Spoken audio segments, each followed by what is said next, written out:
اللهم صل على محمد وعلى آل محمد كما صليت على إبراهيم وعلى آل إبراهيم إنك حميد مجيد.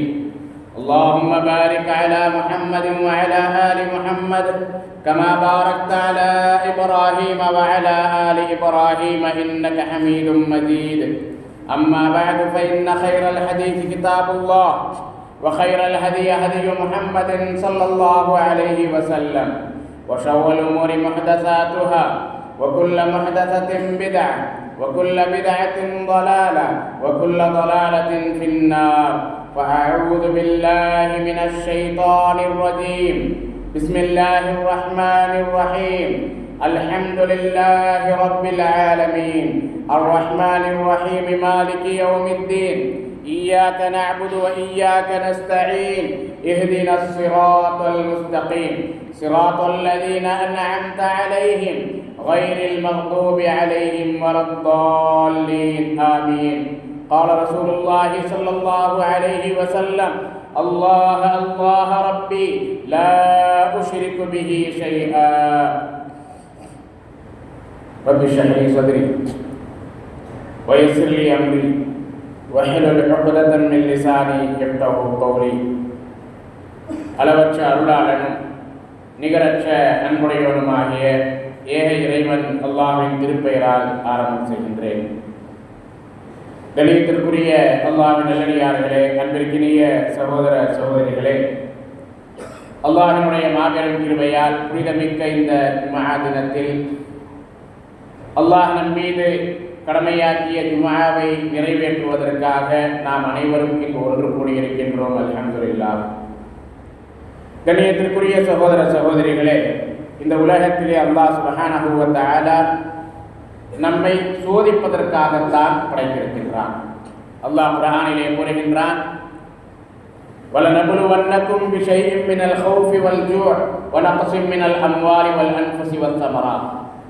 நாம் உங்களை சிறிது பயத்தை கொடுத்து, சிறிது பசியை கொடுத்து, உங்களுக்கு பொருளாதார இழப்பை கொடுத்து, கனிவர்க்கங்களுடைய இழப்பை கொடுத்து, உயிர்களுடைய இழப்பை கொடுத்து நாம் உங்களை கண்டிப்பாக சோதிப்போம் என்று அல்லாஹ் தஆலா கூறுகின்றான். ஆக இந்த உலகத்திலே ஒரு மனிதனுக்கு சோதனை என்பது கட்டாயமாக வரும் என்பதில் எந்த விதமான சந்தேகமும் இல்லை. அதே போன்று இந்த உலக வாழ்க்கை என்பது இன்பமும் துன்பமும் நிறைந்ததுதான். இன்பமும் இருக்கும், துன்பமும் இருக்கும். மறுமையில் தான் சொர்க்கத்திற்கு செல்லக்கூடியவர்களுக்கு இன்பத்தை தவிர துன்பம் என்பதே இருக்காது. நரகத்திற்கு செல்பவர்களுக்கு துன்பத்தை தவிர இன்பம் என்பதே இருக்காது. ஆக இந்த உலகத்திலே ஒரு மனிதனுக்கு இன்பமும் வரும், துன்பமும் வரும், சந்தோஷமும் வரும், கவலைகளும் வரும். எல்லா நிலைகளும் ஒரு மனிதனுக்கு இருக்கும். ஆனால் ஒரு மனிதன் அவனுடைய வாழ்க்கையில் அவன் தாங்கிக் கொள்ள முடியாத அளவிற்கு என்று யோசிக்கும் பொழுது சில கவலைகள் வரும். அல்லாஹ் எந்த ஒரு மனிதனுக்கும் அவனுடைய சக்திக்கு மீறி கவலையை கொடுக்க மாட்டான். லா யுகல்லிஃபுல்லாஹு நஃப்ஸன் இல்லா உஸஹா. எந்த ஒரு மனிதனாக இருந்தாலும் அவனுடைய சக்திக்கு உட்பட்டு தான் அல்லாஹ் கவலைகளை கொடுப்பான், துன்பத்தை கொடுப்பான் என்று குர்ஆனிலே அல்லாஹ் கூறுகின்றான். அப்படி இருக்கும் பொழுது ஒரு மனிதன் தாங்கிக் கொள்ள முடியாத அளவிற்கு என்று அவன் நினைத்துக் கொள்வான். ஆனால் அவன் தாங்கிக் கொள்ளக்கூடிய அளவிற்குத்தான் அந்த துன்பம் இருக்கும். சிலருக்கு சாதாரண லேசான துன்பங்கள் வரலாம், சிலருக்கு அளவுக்கு அதிகமான துன்பங்கள் வரலாம். இப்படிப்பட்ட துன்பங்கள் வரக்கூடிய நேரத்தில், கஷ்டங்கள் வரக்கூடிய நேரத்தில் ஒரு முஃமின், ஒரு முஸ்லிம் அதிலிருந்து வெளியே வருவதற்கான வழிகள் என்ன? அல்லாஹ்வின் தூதர் ஸல்லல்லாஹு அலைஹி வஸல்லம் அவர்கள் நமக்கு 10 வழிகளை சொல்லி காட்டுகின்றார்கள். குர்ஆனிலே அல்லாஹ் சுப்ஹானஹு வ தஆலா கூறுகின்றான்: வமன் யத்தகில்லாஹ யஜஅல் லஹு மக்ரஜா வ யர்ஸுகுஹு மின் ஹைது லா யஹ்தஸிப். யார் அல்லாஹ்வை பயப்படுகின்றார், யார் ஒருவர் அல்லாஹ்வை பயப்படுகின்றாரோ, தக்வா உடையவராக இருக்கின்றாரோ, யஜஅல் லஹு மக்ரஜா, அல்லாஹ் அவருக்கு கஷ்டத்திலிருந்து வெளியேறக்கூடிய பாதையை ஏற்படுத்துகின்றான். கஷ்டத்திலிருந்து வெளியேறக்கூடிய வழியை அல்லாஹ் ஏற்படுத்துகின்றான். இன்னும் அவர் அறியாத புறத்தில் இருந்த அவருக்கு அவன் உணவளிப்பான் என்று அல்லாஹ் சுப்ஹானஹு வ தஆலா கூறுகின்றான். கண்ணியத்திற்குரிய சகோதர சகோதரிகளே, கஷ்டங்கள் துன்பங்கள் என்று வரும் பொழுது தக்வாவையும் இறையச்சத்தையும் நாம் கடைபிடித்தோம் என்று சொன்னார், அல்லாஹ்வை பயந்து நடந்தோம் என்று சொன்னார், நிச்சயமாக அல்லாஹ் சுப்ஹானஹு வ தஆலா அந்த கஷ்டங்களிலிருந்து வெளியேறக்கூடிய வழியை நமக்கு இலகுவாக ஆக்குவான். எந்த விதமான சந்தேகமும் இல்லை. ஏனென்றால் அல்லாஹ்வினுடைய வார்த்தை பொய்யாகாது, அல்லாஹ்வினுடைய வாக்கு பொய்யாகாது.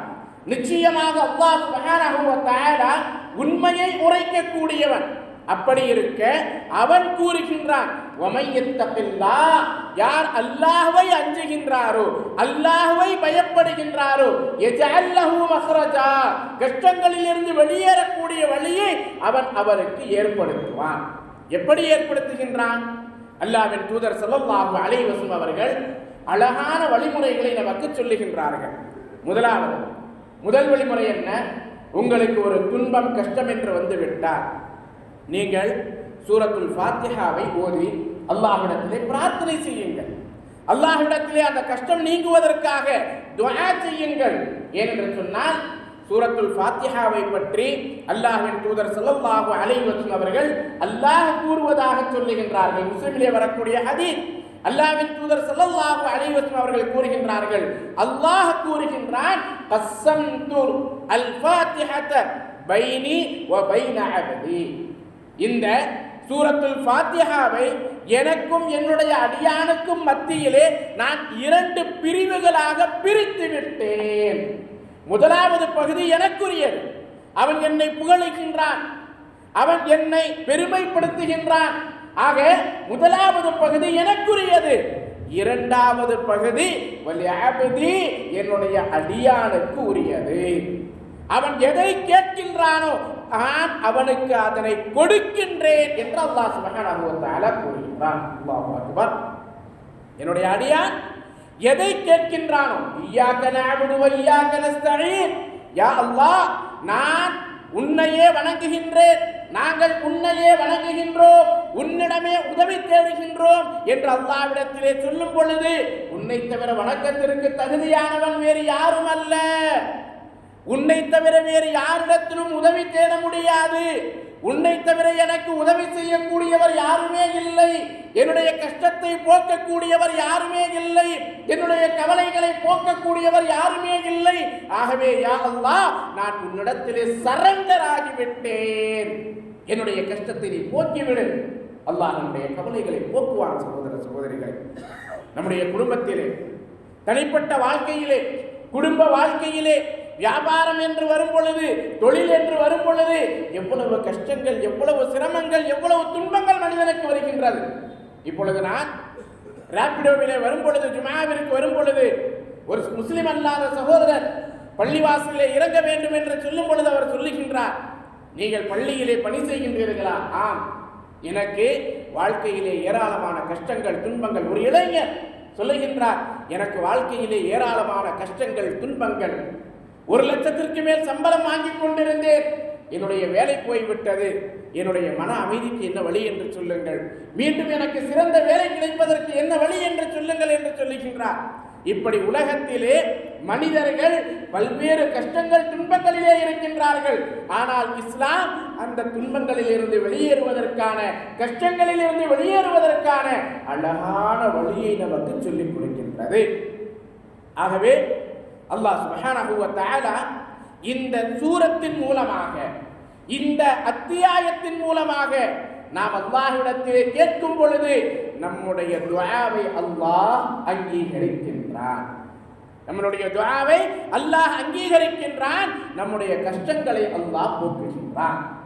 இரண்டாவதாக அல்லாஹ்வின் தூதர் ஸல்லல்லாஹு அலைஹி வஸல்லம் அவர்கள் கூறுகின்றார்கள், அல்லாஹ் அல்லாஹ் ரப்பி லா உஷ்ரிகு பிஹி ஷைஆ.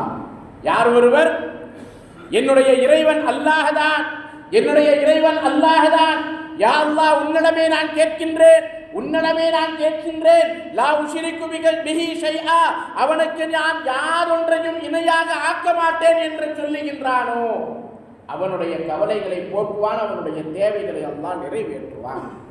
ஒரு அடியான் அல்லாஹ்விடத்திலே செய்யக்கூடிய சிறந்த பிரார்த்தனைகளில் இதுவும் ஒன்று. அல்லாஹ் அல்லாஹ் ரப்பி லா உஷ்ரிகு பிஹி ஷைஆ. இப்னு ஹிப்பானிலே வரக்கூடிய ஹதீஸ், ஒரு அடியான் உலகத்திலே எந்த ஒரு பாவத்தை செய்தாலும் ஷிர்கி மட்டும் செய்துவிடக்கூடாது. ஏனென்று சொன்னால் எந்த ஒரு பாவமாக இருந்தாலும் அல்லாஹ் நாடினால் அல்லாஹ் மன்னிப்பான், இல்லை என்றால் அதற்கான தண்டனையை கொடுப்பான். ஒருவன் ஷிர்க் செய்த நிலையிலே, இணை வைத்த நிலையிலே மரணித்து விட்டால் அல்லாஹ் அவனுக்கு சொர்க்கத்தை ஹராமாக ஆக்குகின்றான், நரகத்தை தங்குமிடமாக ஆக்குகின்றான். அவனுக்கு மன்னிப்பு என்பதே கிடையாது. ஆகவே அல்லாஹ்விடத்திலே சொல்ல வேண்டும், அல்லாஹ் அல்லாஹ், யா அல்லாஹ் என்னுடைய இறைவனே, லா உஷ்ரிகு பிஹி ஷைஆ, அவனுக்கு நான் எதனையும் இணையாக ஆக்க மாட்டேன், நான் யாதொன்றையும் உனக்கு இணையாக ஆக்க மாட்டேன். இப்ராஹிம் அலைஹிஸ்ஸலாம் அவர்கள் என்ன கூறினார்கள்? இன்ன ஸலாத்தி வ நுஸ்கி வ மஹ்யாய வ மமாத்தி லில்லாஹி ரப்பில் ஆலமீன் வ பிதாலிக உமிர்து வ அன அவ்வலுல் முஸ்லிமீன். என்னுடைய தொழுகை, என்னுடைய வணக்க வழிபாடு, என்னுடைய அறுத்து பலியிடுதல், என்னுடைய வாழ்வு, என்னுடைய மரணம், இவை அனைத்தும் யாருக்கானது? அல்லாஹ்விற்கானது. இவை அனைத்தும் அல்லாஹ்விற்கானது.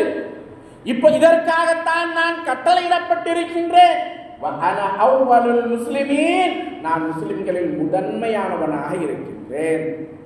தன்னை முழுமையாக அல்லாஹ்விற்கு கட்டுப்பட்டவனாக, அல்லாஹ்விற்கு இணை வைக்காதவனாக அல்லாஹ்விடத்திலே நாம் சாட்சி கூற வேண்டும். சகோதர சகோதரிகளே, நம்முடைய கவலைகள் போக வேண்டும், கஷ்டங்கள் நீங்க வேண்டும் என்று சொன்னால், யா அல்லாஹ் நான் உனக்கு எதனையும் இணையாக்கவில்லை, நான் முஸ்லிம்களில் ஒருவனாக இருக்கின்றேன், உனக்கு கட்டுப்பட்டிருக்கின்றேன் என்று அல்லாஹ்விடத்திலே சாட்சியம் கூற வேண்டும். அதே போன்று இப்ராஹிம் அலைஹிஸ்ஸலாத்து வஸ்ஸலாம் அவர்கள் மற்றொரு சந்தர்ப்பத்திலே கூறுகின்றார்கள், இன்னி வஜ்ஜஹது வஜ்ஹிய லில்லதி ஃபதரஸ் ஸமாவாதி வல் அர்த் ஹனீஃபா வமா அன மினல் முஷ்ரிகீன். என்னுடைய முகத்தை, வானங்களையும் பூமியையும் எவன் படைத்தானோ அவன் பக்கம் நான் திருப்பி விட்டேன். வமா அன மினல் முஷ்ரிகீன், நான் முஷ்ரிக்குகளில் அல்லாஹ்விற்கு இணை வைக்கக்கூடியவர்களில் ஒருவனாக இல்லை. யா அல்லாஹ், நான் உனக்கு இணை வைக்கவில்லை. என்னுடைய தந்தை சிலைகளை செய்து விற்பனை செய்கின்றார், அதை வணங்குமாறு மக்களுக்கு கட்டளையிடுகின்றார். என்னுடைய சமுதாயம் உனக்கு இணையாக உன்னுடைய படைப்புகளை வணங்கிக் கொண்டிருக்கின்றது. ஆனால் நான் எப்படிப்பட்டவன்? நான் அல்லாஹ்விற்கு இணை வைக்கக்கூடியவன் அல்ல. அதைத்தான் இந்த துஆவில் அல்லாஹ்வின் தூதர் ஸல்லல்லாஹு அலைஹி வஸல்லம் அவர்கள் அழகாக சொல்லித் தருகின்றார்கள். அல்லாஹ் அல்லாஹ், யா அல்லாஹ் நீயே என்னுடைய இறைவன், அவனே என்னுடைய இறைவன். லா உஷ்ரிகு பிஹி ஷைஆ, அவனுக்கு நான் யாதொன்றையும் இணையாக ஆக்க மாட்டேன். யா அல்லாஹ், உனக்கு யாதொன்றையும் நான் இணையாக ஆக்க மாட்டேன். உன்னை மட்டுமே நான் வணங்குகின்றேன், உன்னை மட்டுமே ஏற்றிருக்கின்றேன். இதுதான் தௌஹீத். தௌஹீத் என்பது என்ன? ஒரு ஜமாஅத்தினுடைய பெயர் அல்ல. தௌஹீத் என்பது உன்னை மட்டும் நான் வணங்குகின்றேன், உனக்கு யாதொன்றையும் நான் இணையாக ஆக்க மாட்டேன் என்று ஒரு முஃமின் உறுதியாக நம்பி அல்லாஹ்விடத்திலே சாட்சி கூறுகின்றானே, அதுதான் தௌஹீத். இந்த தௌஹீதிலே நிலைத்திருக்கும் பொழுது நம்முடைய கஷ்டங்களை அல்லாஹ் போக்குகின்றான். மூன்றாவதாக, கஷ்டங்களிலிருந்தும் துன்பங்களிலிருந்தும் வெளியேறுவதற்கான வழி என்ன? யூனுஸ் அலைஹிஸ்ஸலாத்து வஸ்ஸலாம் 1,00,000 மேற்பட்ட மக்களுக்கு மத்தியிலே தூதராக அனுப்பப்பட்டார்கள். அந்த மக்கள் யூனுஸ் அலைஹிஸ்ஸலாம் அவர்களுடைய கட்டளையை ஏற்றுக்கொள்ளவில்லை, அல்லாஹ்வை ஏற்றுக்கொள்ளவில்லை. யூனுஸ் அலைஹிஸ்ஸலாமை அல்லாஹ்வினுடைய தூதராக ஏற்றுக்கொள்ளவில்லை. விளைவு என்ன ஆனது? அல்லாஹ் சுப்ஹானஹு வ தஆலா அந்த சமுதாயத்தை அழிப்பதாக சொன்னான்.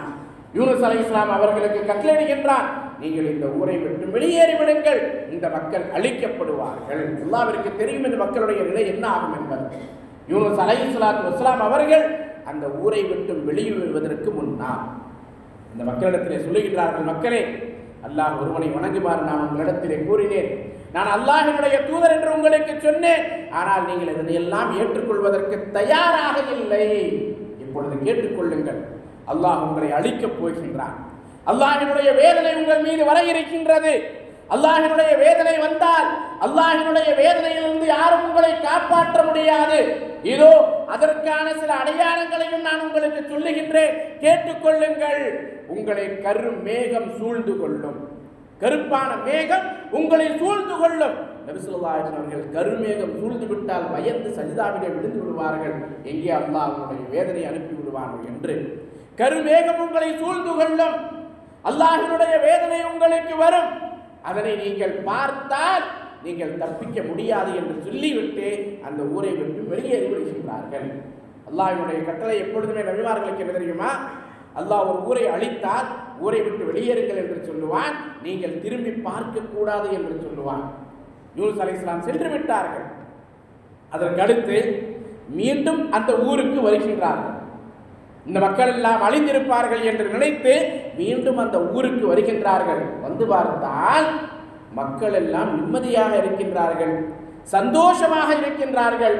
சரி, இவர்கள் அல்லாமல் வேறு மக்களா என்று பார்த்தால் அவர்களுடைய அந்த சமூகம்தான், அவர்களுடைய கூட்டம்தான், அதே 1,00,000 மேற்பட்ட மக்கள் தான் அங்கே இருக்கின்றார்கள். அல்லாஹ் இவர்களை அழிப்பதாக சொன்னானே, ஏன் அழிக்கவில்லை என்று அவர்கள் அல்லாஹ்விடத்தில் கோபித்துக் கொண்டார்கள். அல்லாஹ் தஆலா குர்ஆனிலே கூறுகின்றான், வலௌலா அல்லாஹ் சுப்ஹானஹு வ தஆலா ஒரு ஊரை அழிக்க நாடிவிட்டால் அவர்களை அழிக்காமல் விடுவது இல்லை. ஆனால் ஒரே ஒரு சமூகத்தை தவிர, இல்லா கௌம யூனுஸ், யூனுஸினுடைய சமுதாயத்தை தவிர. ஏனென்று சொன்னால், லம்மா ஆமனு கஷஃப்னா அன்ஹும் அஸாபல் ஹிஸி ஃபித் துன்யா, அவர்கள் ஈமான் கொண்ட பிறகு அவர்கள் மீது இழிவு தரும் வேதனையை நாம் நீக்கிவிட்டோம் இந்த உலகத்திலே. வமத்தஅனாஹும் இலா ஹீன், இன்னும் குறிப்பிட்ட காலம் வரை நாம் அவர்களை இந்த உலகத்திலே சுகம் அனுபவிக்க செய்தோம் என்று அல்லாஹ் கூறுகின்றான். இதற்கு முந்தைய சமுதாயங்கள் எப்படி அழிக்கப்பட்டதோ அதுபோன்று இவர்கள் அழிக்கப்படவில்லை. இதை பார்த்து யூனுஸ் அலைஹிஸ்ஸலாம் கோபித்துக் கொண்டார்கள். யாரிடத்திலே கோபித்துக் கொண்டார்கள்? அல்லாஹ்விடத்தில் கோபித்துக் கொண்டார்கள். அல்லாஹ் கூறுகின்றான், இத்தஹப முகாதிபன், யூனுஸ் தன்னுடைய இறைவனிடத்திலே கோபித்துக் கொண்டு சென்று விட்டார். எங்கே சென்றார்? ஒரு கப்பலிலே பயணம் செய்கின்றார். கப்பலிலே பயணம் செய்யும் பொழுது கப்பல் திடீரென்று தத்தளிக்கின்றது, மூழ்கக்கூடிய சூழல் வருகின்றது. அந்த நேரத்திலே அந்த மக்களிடத்தில் ஒரு நம்பிக்கை இருந்தது, யாராவது தன்னுடைய எஜமானனிடமிருந்து சொல்லாமல் கொள்ளாமல் ஓடி வந்து விட்டால் இது போன்ற ஆபத்துக்கள் ஏற்படும். யார் அப்படி வந்தீர்கள் என்று கேட்கின்றார்கள். யாருமே பதில் சொல்லவில்லை. இறுதியாக அந்த கப்பலில் யாரெல்லாம் பயணம் செய்தார்களோ அந்த மக்களுடைய பெயர்களை எல்லாம் சீட்டிலே எழுதி குலுக்குகின்றார்கள். யாருடைய பெயர் வருகின்றதோ அவரை கடலிலே தூக்கி போட்டு விட்டால், எரிந்து விட்டால் நம்முடைய உயிர் காப்பாற்றப்படும். அதே போன்று சீட்டு குலுக்கி போட்டு எடுக்கின்றார்கள். யூனுஸ் அலைஹிஸ்ஸலாமுடைய பெயர் வருகின்றது. ஆஹா, இவர் அல்லாஹ்வுடைய தூதர், இவர் தவறு செய்திருப்பாரா? மீண்டும் சீட்டை குலுக்கி போடுகின்றார்கள். மீண்டும் அவருடைய பெயர் தான் வருகின்றது. இந்த மக்களால் நம்ப முடியவில்லை. 3வது முறையாக சீட்டு குலுக்கி போடுகின்றார்கள். அப்பொழுதும் அவர்களுடைய பெயர் தான் வருகின்றது. இறுதியாக யூனுஸ் அலைஹிஸ்ஸலாம் அவர்களே, எங்களுக்கு வேறு வழி இல்லை, உங்களை தான் தூக்கி போட வேண்டும் என்று கடலிலே தூக்கி போட்டு விடுகின்றார்கள். கடலிலே பயணம் செய்யக்கூடியவர்களுக்கு தெரியும், இன்றைய காலகட்டத்திலே நவீன வசதிகள் எல்லாம் வந்த பிறகும் கூட கப்பலிலே பயணம் செய்யும் பொழுது 4 புறமும் தண்ணீரை தவிர வேறு எதுவுமே தெரியாது. 4 புறமும் தண்ணீரை தவிர வேறு எதுவுமே தெரியாது. எப்பொழுதுதான் நாம் நம்முடைய இடத்திற்கு, அந்த ஊருக்கு, நாட்டிற்கு போய் சேருவோம் என்று எதிர்பார்த்து கொண்டிருப்பார்கள். அந்த நேரத்திலே இன்றைய காலகட்டத்தில் இருக்கக்கூடிய கப்பல்கள் எல்லாம் இல்லை, பாய்மர கப்பல்கள் போன்றவைகள் தான் இருந்தன. இப்படிப்பட்ட சூழலிலே அவர்கள் கடலிலே தூக்கி எறியப்பட்டால் என்ன நிலையாகும்? லைஃப் கோட் இருந்ததா அங்கே? உயிரை காப்பாற்றிக் கொள்வதற்கான கோட் அங்கே இருந்ததா? எதுவுமே இல்லை. அவர்களை கடலிலே தூக்கி போடுகின்றார்கள். பெரியது ஒரு மீன் வருகின்றது. அந்த மீன் அவர்களை விழுங்கிக் கொள்கின்றது. அல்லாஹ் அக்பர். சற்று யோசித்து பாருங்கள் சகோதர சகோதரிகளே, ஏன் இவ்வளவு நீளமாக இதனை சொல்லுகின்றேன் தெரியுமா? ஒரு மனிதனுக்கு கஷ்டமும் துன்பமும் வரும் பொழுது அந்த நேரத்திலே அவருடைய நிலை எப்படி இருக்கும் என்பதை யோசித்து பாருங்கள். நம்மை ஒரு இடத்திலே கையையும் காலையும் கட்டி போட்டு அமர வைத்து விட்டால், படுக்க வைத்து விட்டால் நம்முடைய நிலை எப்படி இருக்கும்? பல முறை கபர்ஸ்தானிற்கு செல்லுகின்றோமே, அந்த கபரிலே ஒரு மையத்தை வைக்கும் பொழுது நாம் உயிரோடு இந்த கபரிலே வைக்கப்பட்டால் நம்முடைய நிலை எப்படி இருக்கும் என்றுக்காவது நாம் யோசித்து பார்த்திருக்கின்றோமா? நம்முடைய நிலை எப்படி இருக்கும் யோசித்து பாருங்கள். அதைவிட குறுகலான இடம், கையும் காலையும் கட்டி போட்டால் கூட சுவாசிக்கக்கூடிய காற்று நமக்கு இருக்கும். யாரேனும் நமக்கு உணவை கொடுக்கலாம், யாரேனும் நமக்கு தண்ணீரை கொடுக்கலாம். ஆனால் யூனுஸ் அலைஹிஸ்ஸலாம் அவர்கள் மீனுடைய வயிற்றிலே சென்று விட்டார்கள். இருட்டை தவிர வேறு எதுவுமே இல்லை. தண்ணீரிலே போட்டாலே இருட்டாகத்தான் இருக்கும். அதுவும் ஒரு மீனுடைய வயிற்றிற்குள் இருட்டை தவிர வேறு எதுவுமே இல்லை. சுவாசிப்பதற்கான வழி இல்லை, உண்ணுவதற்கான வழி இல்லை, அவர்கள் தப்பிப்பதற்கான எந்த விதமான வழியும் இல்லை. அப்படிப்பட்ட நிலை, அப்படிப்பட்ட ஒரு நிலையிலே யாரிடத்திலே உதவியை தேடுவது? யாரிடத்திலே உதவியை தேட வேண்டும்? அல்லாஹ்வை தவிர வேறு யாரிடத்திலும் உதவியை தேட முடியாத சகோதர சகோதரிகளே, யூனுஸ் அலைஹிஸ்ஸலாத்து வஸ்ஸலாம் அவர்கள் அல்லாஹ்விடத்திலே உதவி தேடுகின்றார்கள். எப்படி உதவி தேடினார்கள்? கஷ்டத்திலிருந்து வெளியேறக்கூடிய வழியை, மீனுடைய வயிற்றிலிருந்து வெளியேறக்கூடிய பிரார்த்தனையை எப்படி செய்தார்கள் தெரியுமா? லா இலாஹ இல்லா அன்த சுப்ஹானக இன்னி குன்து மினல் ஸாலிமீன்.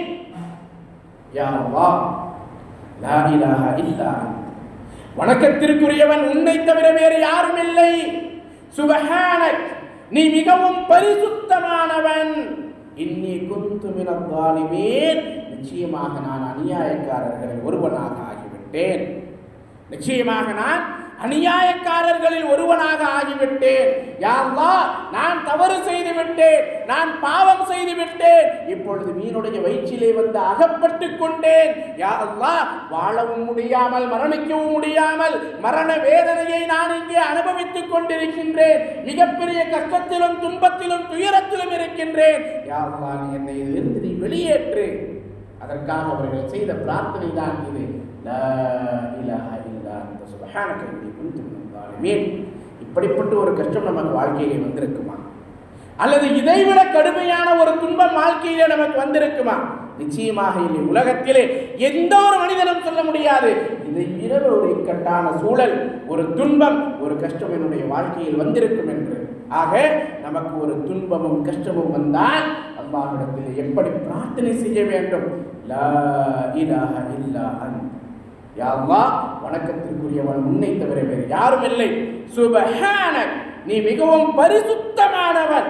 இன்னி குன்து மினல் ஸாலிமீன், நான் தான் அநியாயக்காரனாக ஆகிவிட்டேன், நான் தான் தவறு செய்து விட்டேன். யா அல்லாஹ், நீயோ மிகவும் பரிசுத்தமானவன் என்று அல்லாஹ்விடத்திலே சொன்னால், பிரார்த்தனை செய்தால் நிச்சயமாக அல்லாஹ் நம்மை அதிலிருந்து வெளியேற்றுவான். எப்படி யூனுஸ் அலைஹிஸ்ஸலாம் அவர்களை வெளியேற்றினான். அந்த மீன் என்ன செய்தது? அந்த மீன் அவர்களை ஒரு கரையிலே வந்து அதனுடைய வாயால் வெளியிலே கக்கிவிட்டது. மீனுடைய வயிற்றிலிருந்து வெளியே வந்து விட்டார்கள். எப்படி வந்தார்கள் தெரியுமா?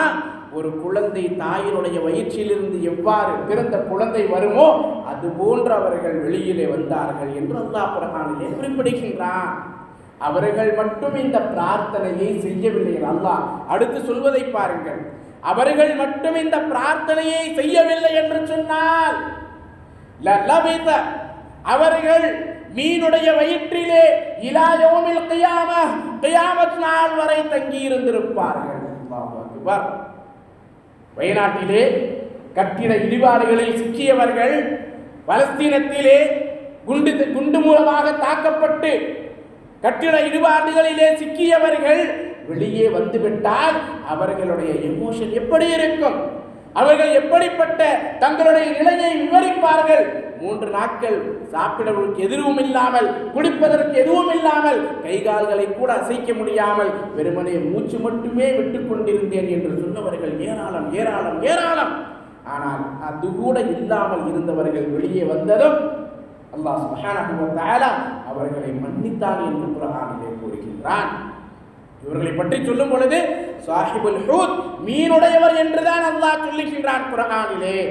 ஆக நாம் எப்படிப்பட்ட ஒரு துன்பமும் கஷ்டமும் வந்தாலும் இந்த பிரார்த்தனையை செய்தோம் என்று சொன்னால் நிச்சயமாக அல்லாஹ் சுப்ஹானஹு வ தஆலா அந்த கஷ்டத்திலிருந்து அந்த துன்பத்திலிருந்து வெளியேறக்கூடிய வழியை நமக்கு இலகுவாக ஆக்குவான். சகோதர சகோதரிகளே, லா இலாஹ இல்லா அன்த சுப்ஹானக இன்னி குன்து மினல் ஸாலிமீன்.